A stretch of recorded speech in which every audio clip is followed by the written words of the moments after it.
You are now in tune with Mamba Radio.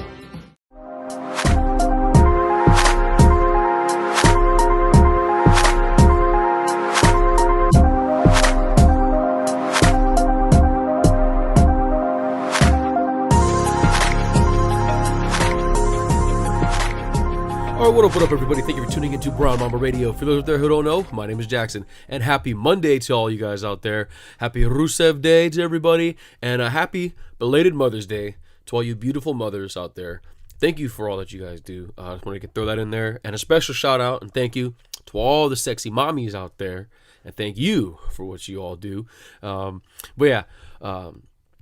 you guys all enjoyed your weekend. It's a little overcast here. Down in the LA, Southern California area, June gloom coming a little early, but still, hopefully you guys enjoyed it.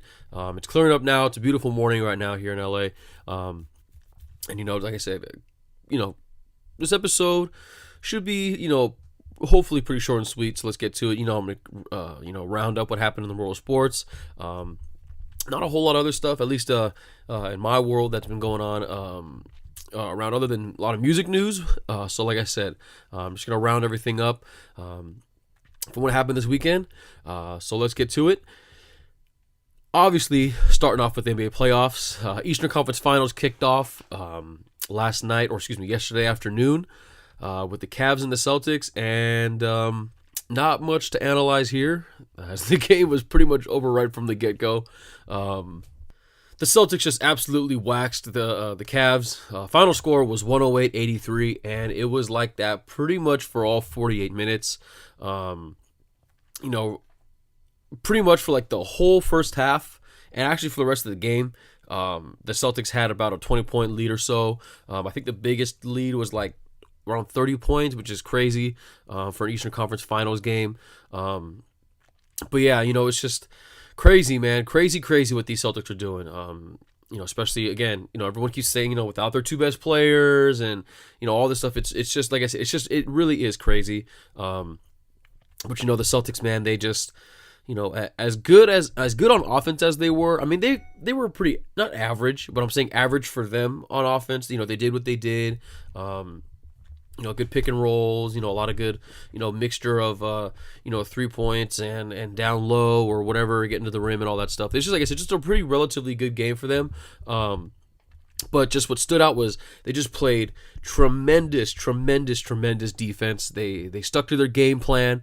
Like I said, I'm not the biggest X's and O's guy, but as far as, like I said, it doesn't take an expert coach or some kind of, guru or whatever to see that the Celtics stayed true to themselves. They did what they did. They had their game plan and they stuck to it, and because it was working.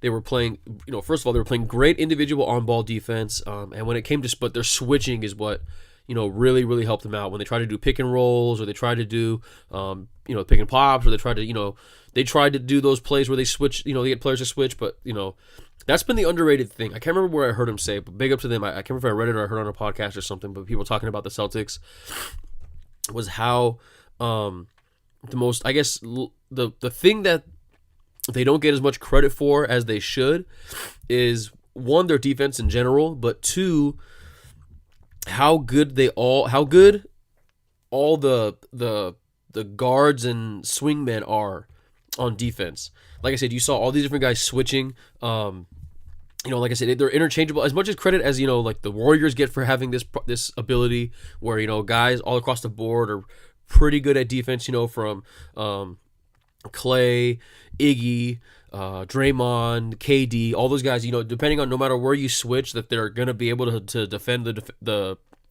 guy that they get switched onto. It's not like a thing where, that's what makes the Rockets so deadly, is their ability to that way. It's like, if you switch from, they run the pick and roll with, Harden and Chris Paul, and, that's why it's like, oh shit, no matter who they switch onto, they can beat their guy. This isn't the case with the Celtics. They were able to switch, and then shout out to, I can't remember who wrote it, but there's a great Ringer piece. I think probably KOC did it. There's a great Ringer piece about it where they broke it down. But the really good one that I had really helped, that really, reaffirmed what I saw was what Tim Legler did on Sports Center. That was good. Like I said, he did a great breakdown of like how Terry Rozier able to switch and sticking to the fundamentals, getting to the spots that they need to get to cut off the lanes and all that stuff. It was really good. But yeah, the Celtics, man, they just played great defense. Obviously, they were playing great defense on LeBron. Markieff Morris, who came out and said, he's like, I'm the best guy to guard LeBron, and everyone's kind of giving him shit for it because he's been a pretty big trick or treat guy for the Celtics. But he did, he backed it up. LeBron. Like I said, it wasn't just him. We all know that LeBron just in general wasn't having a great shooting night. He finished He finished 15 points, 9 assists, 7 rebounds. A pretty good. What's crazy is this is a pretty good stat line for anybody, except for LeBron. Like if anyone finished with that stat line, I'd be like, oh man, they had a pretty good game. But we've just been so used to seeing LeBron put up 30, 20, 40 points sometimes, in this playoffs. And so, like I said, this is just a pretty good game for anybody else. Is an average game for LeBron. He did have 7 turnover, which is not good. And like I said, he finished with a plus minus of -32, which is very, very, very bad. But that just shows to show you how important LeBron is to the team. Like I said, we all knew that LeBron is obviously the most important player on the Cavs. And that there's the whole thing, like, a bunch of people were making a bunch of jokes that it's the Cleveland LeBrons, or, LeBron's doing it all by himself and it doesn't matter who's with him. They had that funny SNL sketch where they did that. But like I said, we all knew it, but we hadn't really seen it yet. Especially in these playoffs. I mean, we've seen it through the regular season, but whatever. But in the playoffs specifically, LeBron's been, tearing it up. Like I said, averaging like almost around 30 points. Almost a triple-double every night. But like I said, this is the first time we've actually seen it in the playoffs. It just, like I said, it just shows you how important LeBron is to that team. And when he's not on, the team is not on. Like I said, he finished with 15 points, 7 boards, 9 assists, 7 turnovers, 5 of 16 from the field, but 0 for 5 from the 3. That was the big thing for the Cavs. A big part of their offense, again, is their whole 3-point shooting. And, it's tough. When you live by the 3, you're going to die by the 3. So that's what happened here in this game. They, as a team, I think they didn't have any 3-pointers in the first half, if I'm not mistaken. And they finished only shooting 15%. That is, like I said, it doesn't take a genius or an expert to let you know that that's not good. But yeah, it's just that was just a good old fashioned ass kicking. They took him back to the shed and just whooped their ass.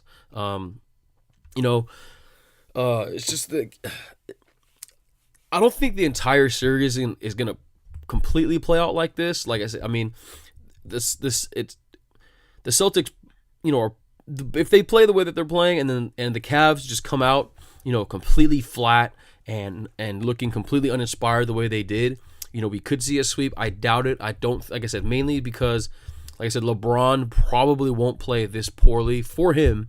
Over a 7-game stretch, or for 4 straight or 3 more games or anything like that, like I said. And then considering they go back home, he's always more juiced up back home. The team is more juiced up back home in general. It's just the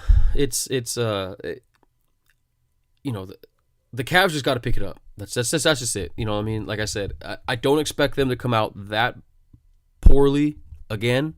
But then again, they are the Cavs. And don't want to put anything past them. And, the big thing that I guess it also reaffirmed with me on this one that kind of is making me not worried for the Cavs. I don't give a shit either way. But like I said, if I was a Cavs fan, I'd be worried, is how, again, this game not only reaffirmed how important LeBron is to the Cavs, but it also reaffirmed how bad the Cavs defense is and has been all year long. The Cavs have been one of the worst teams defensively all year long. And, like I said, LeBron being LeBron, or like taking it to the next level in these playoffs, has really kind of masked how bad the defense is. I know a lot of people are talking about it, but just as a whole, I don't think like not even like casual fans or whatever, I just don't think people fully grasp how bad the Cavs are on defense. and they could not stop the Celtics at all. The Celtics were doing whatever they wanted. They were getting the switches they wanted. They were moving the ball around. They were, they just had the Cavs, by the throat, and they had them in their back pocket, and they knew everything that they were going to do, and they just took them out of their game, and it was really, really bad. So, like I said, I don't think it's going to go. I don't think we're going to be looking at like 20, 30-point blowouts every single game.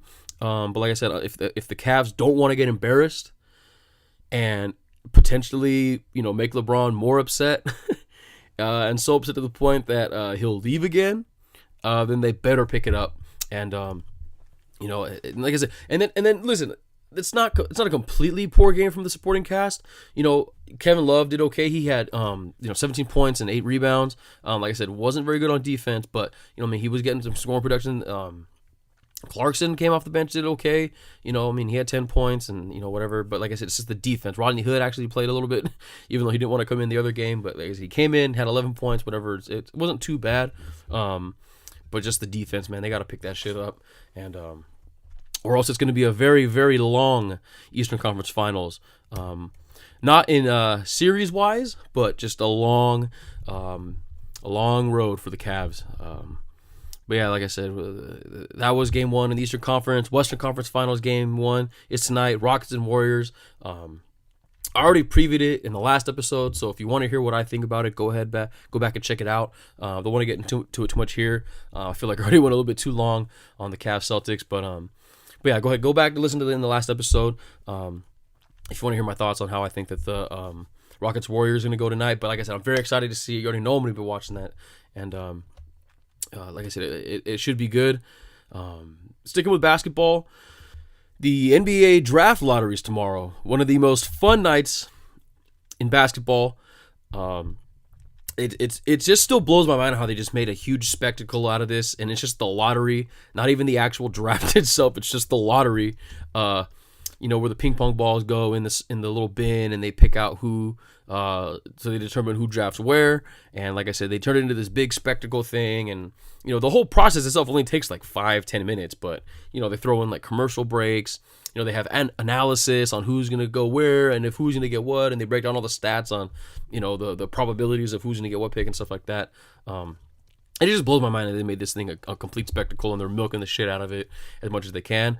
But like I said, regardless, it's still a fun moment, for like the actual draft lottery process itself. From what I understand, the Suns have the highest probability. They are, they finished with the worst record in the league. That's usually how it goes. Suns got the highest chances. I don't know who they're going to take. If they get the number one, I don't even know if they're going to get the number 1 pick. We've seen crazier things happen before. What I mean? Maybe we'll get a frozen ping pong ball like the Knicks got the frozen envelope back in the day to get Ewing. Who knows? But yeah, the Suns got the highest chances. So like I said, they're probably going to be. Hopefully, they can get Devin Booker some help if they get the hot top pick, so that way he doesn't get mad and want to leave either. As far as our teams go here in LA, no lottery pick for the Lakers. They lost their pick to the Sixers. Excuse me, and the Celtics. There's a weird situation with the Sixers and the Celtics where like. Depending on where the pick goes, it goes to the Sixers or the Celtics. But it looks like it's going to the Sixers. But they do pick over 25th overall, thanks to the Cavs and the trade deadline deal that they got done. So thanks Cleveland for going so deep in the playoffs, or thanks LeBron. But hey, look, some good player. We got Kuzma down there last year. We can get, hopefully we can get someone else good as well. But across the locker room. The Clippers, it looks like they're going to get 2 picks this year. They're going to get, apparently, like they're seated between maybe 12 and 13, like respectively, like or number 12 and 13, like back-to-back picks. Their own specific pick is number 13, but they get number 12 from Detroit. And now, unless that pick, I think, goes like top 2, like they get the first overall or the second pick, then Detroit keeps it. But other than that, it looks like this is going to be the Clippers' pick. So like I said, we're going to get 2 back-to-back picks, which is a good way for them to start their rebuilding process. Yes, I am saying they need to start rebuilding, and this is a good way to start. Even though they're a little bit lower on the board than maybe you would like to have when you're doing a whole rebuild process. But hey, listen, got to start somewhere. They're gonna need more talent. They might be losing some guys in this offseason. Like I said, and whether it's on the court or off the court, as I mean in the on the sidelines, and behind the scenes and stuff like that. But like I said, hey man, you got to start somewhere. So and this is a good place to start. Can't go wrong. The players are predicted to go in the lottery for a reason. So like I said, unless they completely whiff on somebody, then it shouldn't be that big of an issue. But yeah, so nothing for the Lakers, 2 for the Clippers, and I'm gonna be 100% honest. I don't know too much about the players. Like I know some of the top guys, like Luka Doncic, who would be a great pick and a great fit in Phoenix. I know he's not predicted to go number 1 overall on a lot of people's boards. I know it's like DeAndre Layton or Ayton, whatever his name is, DeAndre Ayton, I think, the guy from Arizona. Like I said, like I get he's a top prospect, but the big thing with Luka Doncic is their new coach, the Suns' new coach, that he actually coached, Luka Doncic in the EuroLeague summer games or something, and they won a championship together, something like that. But they have that chemistry built in already. So like I said, that's a good advantage they already have. But again, like I said, I'm not going to act like I know everything. I don't know too much about these guys in the draft. I don't really follow college basketball that much, except for March Madness. I'm one of those guys. So I'm going to try to get one of my friends on who's a big college fan and, follows this stuff pretty closely, a lot closer than I do, I'll tell you that much. And like I said, hopefully he can help me figure out, who might go where and all that stuff. So stay tuned for that. And yeah, now moving from the hardwood down to the diamond, these damn Dodgers, man. I tell you what, listen, Dave Roberts said that he doesn't really have an explanation for why the Dodgers are playing this badly, or so badly, excuse me, pardon my poor grammar on that one.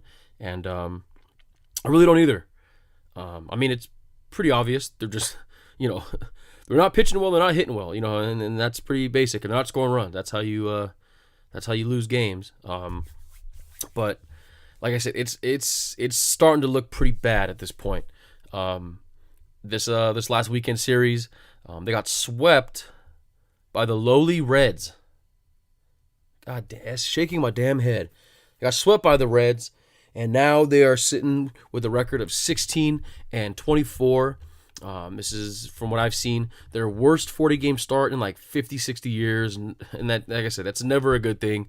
And like I said, it's just getting bad. It's just getting real ugly at this point. And I know the injuries suck. I get that. But with this one, it's not everything. That's not the reason why they're losing. They weren't playing that great when they had more guys available. And again, they're just not pitching well. They're not hitting well, and then, like, it's just like when the starting pitching's good, either the hitting isn't there, so they don't have enough run support, or or it gets compacted with the bullpen not pitching well and blowing the lead, getting these guys no decisions and stuff like that, and vice versa. Maybe the bats are going, guys are hitting the ball in the gap or hitting them out and stuff like that, but then the pitching isn't that great, and so they got to keep going, and it's you're looking at games that are like 6-8, 7-8, stuff like that. You got high scoring games like that they're not hanging in there with, and then the bullpen does its thing again, and loses the lead or cuts the lead close and stuff like that, and it's just very frustrating as a fan, and I can't even imagine how frustrating it is in that locker room. I mean, or the clubhouse, excuse me. I don't know. I'm just waiting. I'm waiting. I'm sure I'm just waiting for that piece to come out by some beat writer or something to get leaked or something, that there's something going on in that locker room. That's the only other thing I'm waiting for that would, not really just validate or excuse how poor they're playing, but like just kind of make some more sense to it, because it really doesn't make sense how poorly they're playing right now. They're just, it's just one of those, post post World Series hangovers, and considering that they went 7 games in the World Series, people are saying, oh, maybe they're just getting they're feeling, like they're feeling good, they don't have to work as hard, blah blah blah, which is never a good excuse, or never a good reason or anything like that.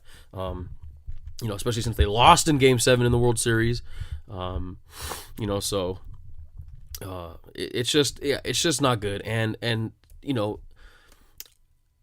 I know they want to stick to the game plan, and you want to stick to the philosophy, as far as, just what they do. They want to do what they do. You know what I mean? Dave Roberts wants them to do what they do. Stick to the numbers. Play their game. Do what they do, and try to drive the ball. What I mean? Not always the long ball necessarily, but just driving the ball in spots, and more of a power based team going by the numbers. I get that, but something's got to change a little bit. Something's got to give. And then, I see people getting mad that Dave Roberts is pulling guys early, but he's doing that because the pitching they're going off pitch counts. You can't if a guy is throwing, if the guy's throwing like 70, 80 pitches after only like 4 or 5 innings, that's not good. You know what I mean? You want these guys, I know, like I said, and especially not even when they're on, because they're not on. They're giving up runs. They're like I said, they're having long innings. And so, like I said, I know people. That's one of the biggest things people are complaining about, like on Instagram and on Twitter and in all the comments and all that stuff. But like I said, he does pull guys a little early than I like sometimes. I get that, and I know that's why you're complaining. But a lot of the times it's because their pitch count's up, and he just doesn't want to wear these guys out now. He doesn't want to wear them out now early, and he's trying to, like I said. And then also the big thing is he just wants to get the bullpen some work.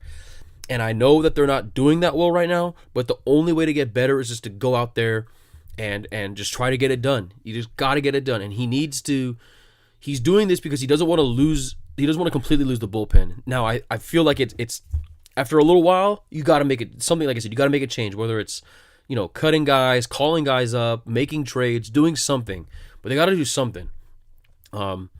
It's just, like I said, they got to do something. And whether it's, personnel change, like I said, they don't got to go out and try to trade the farm for like Manny Machado or something like that, or Bryce Harper. I'm not saying like that, but just little things like bringing somebody else in, getting guys in here who can try to at least do something to be better than what we've got, because what we've got isn't good right now. And if anything, just try and play small ball. Just try to play a little bit of small ball. Lay some bunts down. I'm sure a guy like Taylor can lay a bunt down. Kike can lay a bunt down. I know Kike's the spark plug off the bench. You want him, and he always has that power threat. I get that, but Kike's quick enough to lay some bunts down. Get these guys on base. Steal some bags. Make the runners, make the defense make a play. Just stuff like that. As much as I love the long ball, and I played baseball almost my whole life, and I was always a bigger power guy. And as much as I love, putting a ball in the gap, squaring one up, sending it yard, and I get all that. But, I appreciate small ball, and I made sure I knew how to bunt, you know what I mean? I knew how to move. I understood, when to sacrifice and why I'm doing it, and all that stuff. And, like I said, it's just, just try something a little different. I hope that maybe they try that on this road trip. They got a road trip coming up for, I believe, the rest of the week. They're going down to Miami, I think, if I'm not mistaken. Yeah. They're going to Miami. They're gonna have to play the Marlins and then the Nationals.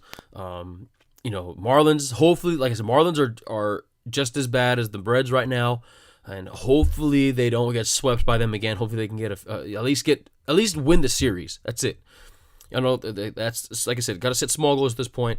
Win the game, and then ultimately try to at least win a series. It's going to be a little bit tougher against the Nationals than it would be against the Marlins, because the Nationals are freaking red hot right now.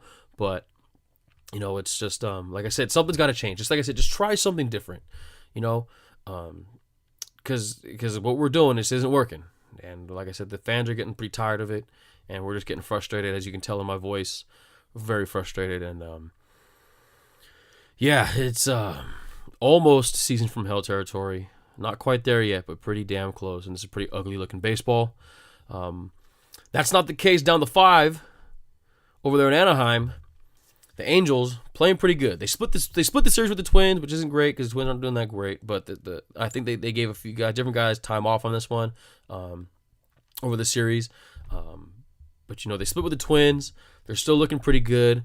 Their record's still great. They're 24-16, the exact opposite of the Dodgers. And they are, they're a game back behind the Astros, and which is extra big because this makes this series against them this week, starting tonight. It makes this series extra important for them. They're at home. They're playing the Astros. I believe 4 games they've got against them. Oh, 3. Sorry, 3 games. That's big. So each win it increases their lead, or it'll increase the Astros' lead or sway toward the Angels. Each win is important. It's much more important, especially with these two teams. They're fighting for the playoff spot. You know what I mean? They both of them want to win the, like I mentioned in the last episode.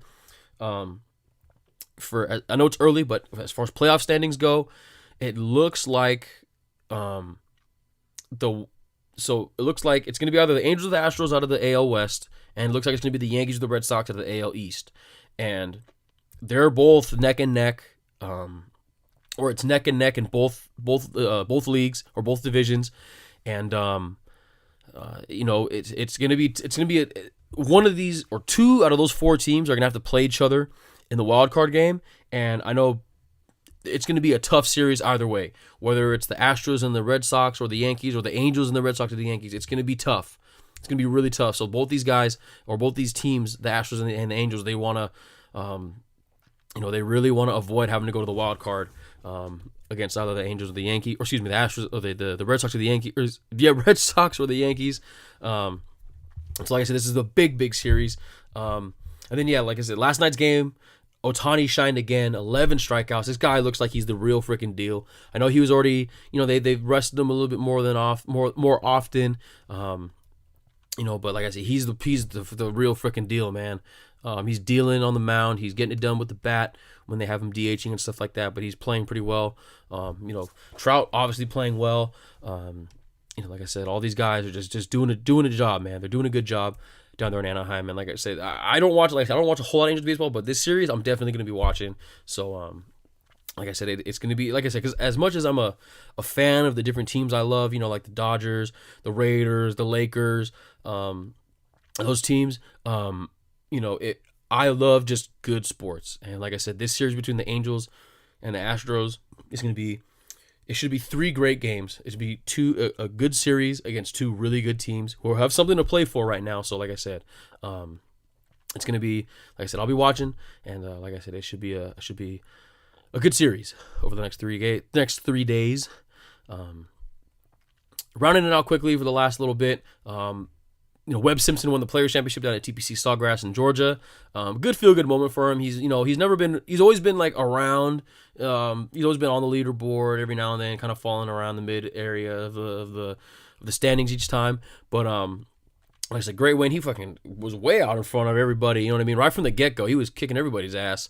For a while, he finished 18 under, 4-stroke lead against the next closest guy, and it was like that the whole time. But, nothing against Webb Simpson. But listen, the big story, as far as everyone knows, is Tiger Woods, man. Tiger Woods, played well. Wasn't off to the greatest start. He hung around there on Thursday, but Friday through the first half of Sunday was just great, like almost vintage Tiger. It wasn't necessarily with the drives, but he was just putting the ball so well. I think it was on Saturday, he had like 4 or 5 straight birdies. Sunday, same thing. He was doing really well in the beginning. He had a few birdies there, here and there. He was looking really good. I know he fell off a little bit at the end. Putting it in the drink. They were there on 17, but Tiger finished. He finished with 11 under, tied for 11. There just because there was just a whole bunch of ties going there. So that's why it's tied at 11 under. But played well. Easily his best win of the best, performance of the year so far, in my opinion. And just, Tiger still proving that when he's good, golf is good, and that's, like I said, and that's just the way it's going to be, man. Everyone's rooting for Tiger. We all know what he did, whatever, but everyone's rooting for Tiger. They just want him to because what he did for golf was so important for so many people, and what happened to him he deserved it, but it still sucked, on some level, because, we all love what Tiger did, but when he's on that golf course, man, Tiger's like it's instant eyes, it's instant electricity, and so, good showing out from Tiger Woods over the Players Championship. So like I said, hopefully he can keep it going for the rest of the year. Maybe get another major win. Who knows? Like I said, it was very optimistic, but like I said, it was good. It was good. It was good for golf for Tiger to play well like that. Quick wrestling news. Excuse me. For those of you who aren't familiar, this is not some WWE stuff, but indie wrestling here. The hottest stable in all of wrestling, WWE or not, the Bullet Club. They're all in event. Tickets went on sale yesterday, and it sold out in less than 30 minutes. Big ups to those guys.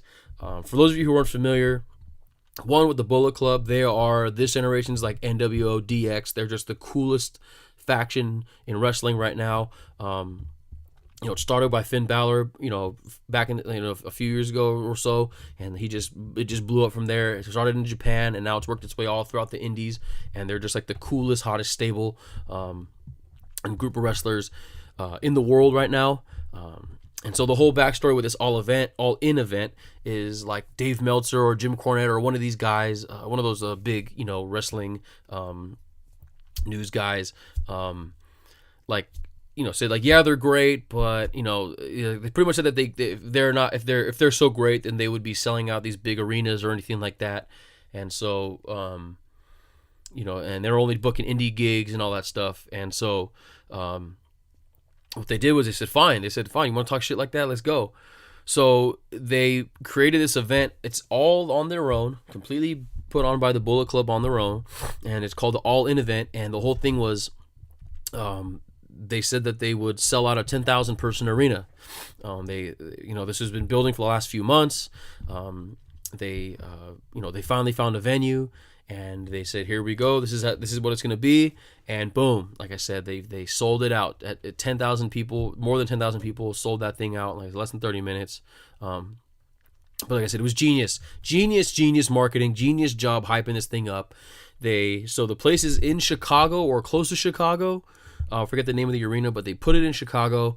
So immediately, right off the bat, they started playing into the whole thing where they were on Twitter trying to, them or the Bullet Club, guys in the Bullet Club, guys like Cody Rhodes, Marty Scurll, Young Bucks. They were trying to, they were teasing stuff, hitting up CM Punk because he's from Chicago, and if CM Punk returned to the wrestling ring, that would be freaking nuts. So they were teasing, hitting up CM Punk. They're hitting up Daniel Bryan before he came back to wrestle for WWE, because there was rumors that he might want to leave because he just wants to wrestle, but they wouldn't clear him. So like I said, they did all that. They were teasing, other stuff. I believe Rey Mysterio is going to be there. Some of their teaser images, it's the Rey Mysterio's mask is on there and stuff like that. But other guys, they were just doing a great job building up hype around it, and it worked. It all paid off. They did the deed. They sold it out. So big ups to the Bullet Club and big ups to indie wrestling. It's a big win for indie wrestling as a whole.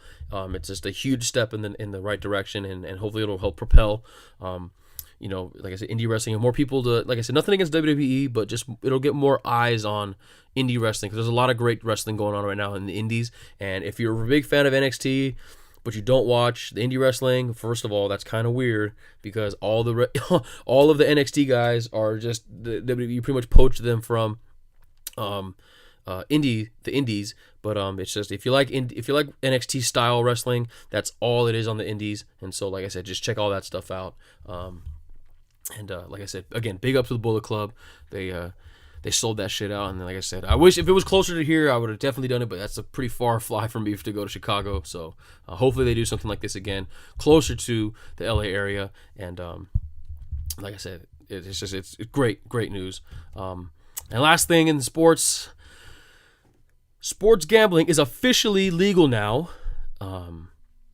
which is pretty freaking crazy if you ask me. Like I said, I never thought that this would actually happen. Now everybody can lose money legally, especially me. As like I said, I'm not like addicted to gambling. I wouldn't say I'm an avid gambler, but like I said, I do dabble here and there.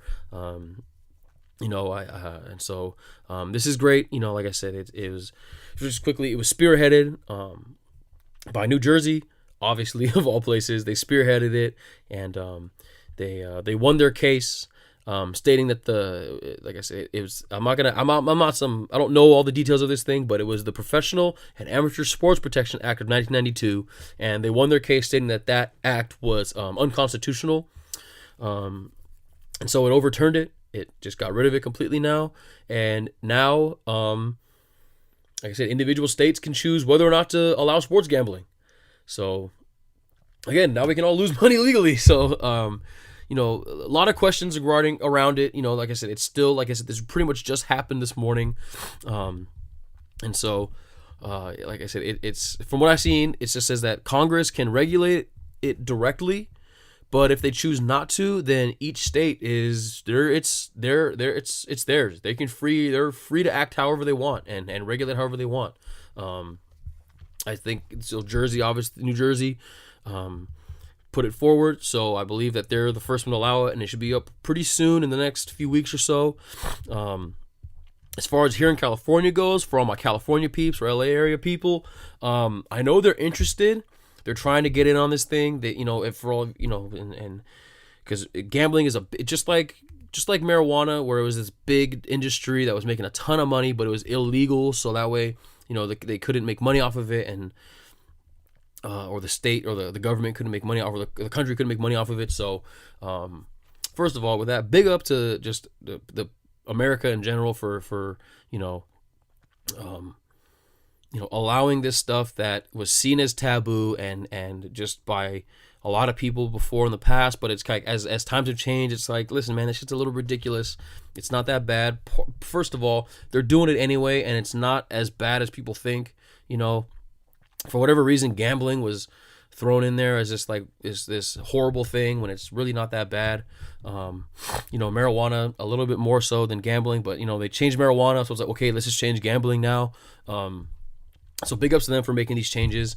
But the next step now with this is, since it's officially legalized, and let's start decriminalizing some of these people who were, when it was illegal. Let's just start making these changes. They're trying to do that now with marijuana. Let's slowly start doing that with gambling. First up in news, everyone's saying put Pete Rose in the Hall of Fame. Just do it. Let's just get this over with already. Put Pete Rose in the Hall of Fame. The American Hit King. Pete Rose. For those of you who don't know, Pete Rose, just an amazing baseball player when he played. For those of you who don't know, Pete Rose, like I said, again, a great baseball player when he played in the 60s and 70s. He holds the record for the most hits all time in the MLB, at least in the Major League Baseball.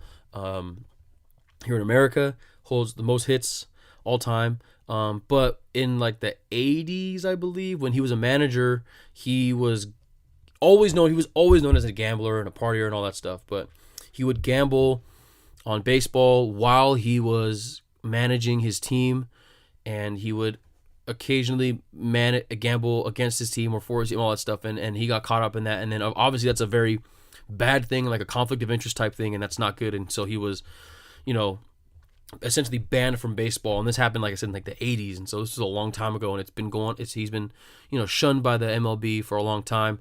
Like I said, hopefully they can get him in the Hall of Fame, kind of just, and that'll help get this once if they do this, they get Pete Rose in the Hall of Fame. That'll help get the negative stink and the negative stigma off of gambling, I think, and that'll be another step in the right direction.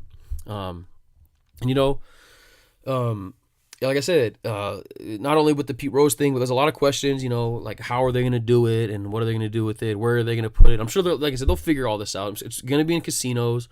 I'm sure they'll for here, especially here in California.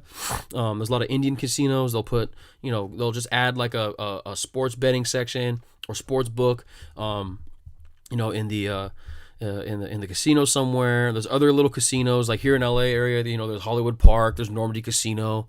And stuff like that. Lady Luck, The Hustler, different things like that. I'm sure they'll just add sports books to there. But who knows? Maybe they'll add them and they'll just do something like the lottery where they'll just add, hey, you want to gamble on some teams or whatever here, like 7-Eleven, liquor stores, whatever. Like I said, I don't know. And then also just another big thing is what it does for the daily fantasy stuff, because that's essentially gambling as well. We'll have to see how it affects that. Like I said, as someone who was an avid, player of daily fantasy, like I said, it's going to be big competition. So who knows? A lot of good stuff. But like I said, gambling's legal now.